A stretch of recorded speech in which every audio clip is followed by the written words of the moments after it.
नमस्कार दोस्तों, रेडियो हिंदुस्तान से मैं वर्षा अग्रवाल आज आप सभी के समक्ष प्रस्तुत करने जा रही हूँ बहुत ही महत्वपूर्ण टॉपिक, जिसके टॉपिक का नाम है बुक रिव्यू। बुक रिव्यू यानी पुस्तक समीक्षा।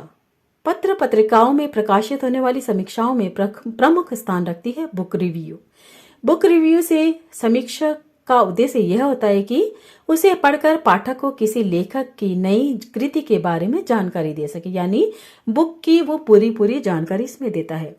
बुक रिव्यू के जरिए ही पाठक को किताब पर बिना पढ़े किताब के बारे में जानकारी दे देते हैं।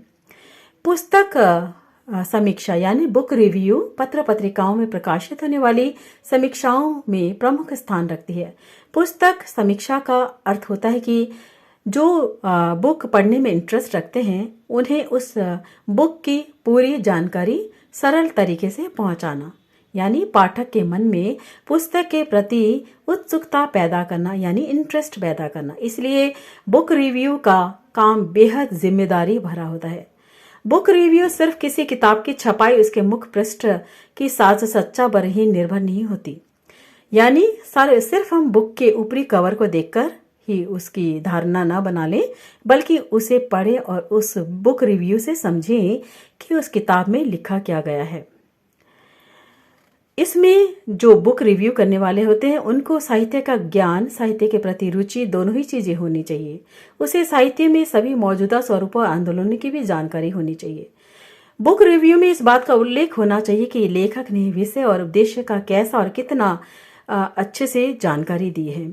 लेखक की पूर्ववर्ती रचनाओं से तुलना भी की जा सकती है और इस बात पर भी प्रकाश डाला जा सकता है कि लेखक की रचना यात्रा किस तरह से आगे बढ़ रही है। विषय वस्तु की दृष्टि से उसी विषय पर लिखी गई अन्य रचनाओं के साथ तुलना भी पाठक के लिहाज से उपयोगी होती है।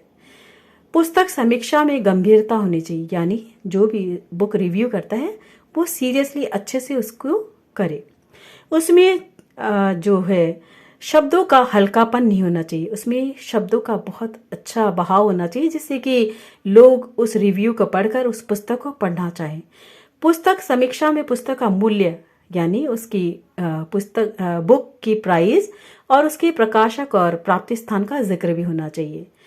बुक की प्राइस और उसके अलावा वो हम कहाँ से ले सकते हैं, अमेजोन से या किसी स्टॉल से, है ना, उसकी जानकारी भी होनी चाहिए। अनिवार्य रूप से किया जाना चाहिए, यानी इसमें बहुत जरूरी है कि इसकी जानकारी सभी को पहले से दी जाए।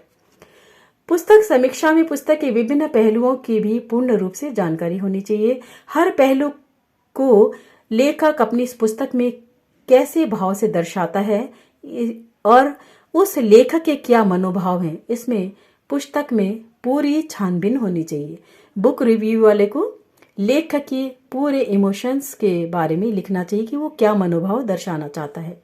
बुक रिव्यू के पुस्तक से परिचित करवाता है। इस क्रम से वह पुस्तक के लेखक, विषय वस्तु, शिल्प, प्रकाशन स्तर आदि पर प्रकाश डालता है। इसके साथ ही समग्र रूप से पुस्तक का आलोचनात्मक मूल्यांकन भी करता है कि पूरी बुक में क्या है, वो अच्छे से बताता है। बुक रिव्यू पाठक और पुस्तक को एक दूसरे से जोड़ती है। पाठक के सामने बराबर यह समस्या रहती कि वह कौन सी किताब पढ़े, उसके इस सवाल को भी समाधान करता है बुक रिव्यू, पुस्तक समीक्षा। इसके अलावा यह भी है कि आज की व्यस्तता भरी जिंदगी में लोगों के पास इतना समय नहीं है कि वो पूरी किताब पढ़ सके, तो पुस्तक समीक्षक यानी बुक रिव्यू आज के लोगों के बहुत काम आती है। तो इसी के संग एक और खुशखबरी आप सभी को देना चाहूंगी कि मेरी बेटी ने भी लिखी है डार्क रिवर, जो कि है इंग्लिश पोएट्री बुक, जो उपलब्ध है अमेजोन पर। इसमें कविताओं का एक सैलाब है जो असंख्य तरीकों से बहता है और बहता जाता है, अंत में भावनाओं के समुद्र में मिल जाता है। रात के सन्नाटे में यात्रियों की पहचान और प्यास और भ्रम और रहस्य, बाहर और भीतर की सुंदरता है इसमें, और आशा, मृत्यु और सभी चीजों को दर्शाती है ये बुक, ये डार्क रिवर। डार्क रिवर कविता के संग कहानी कहने की कला का भी संयोजन है। इसमें कहानी और कविता का समन्वय है जो पाठक के मन को झंझोरती है और उसको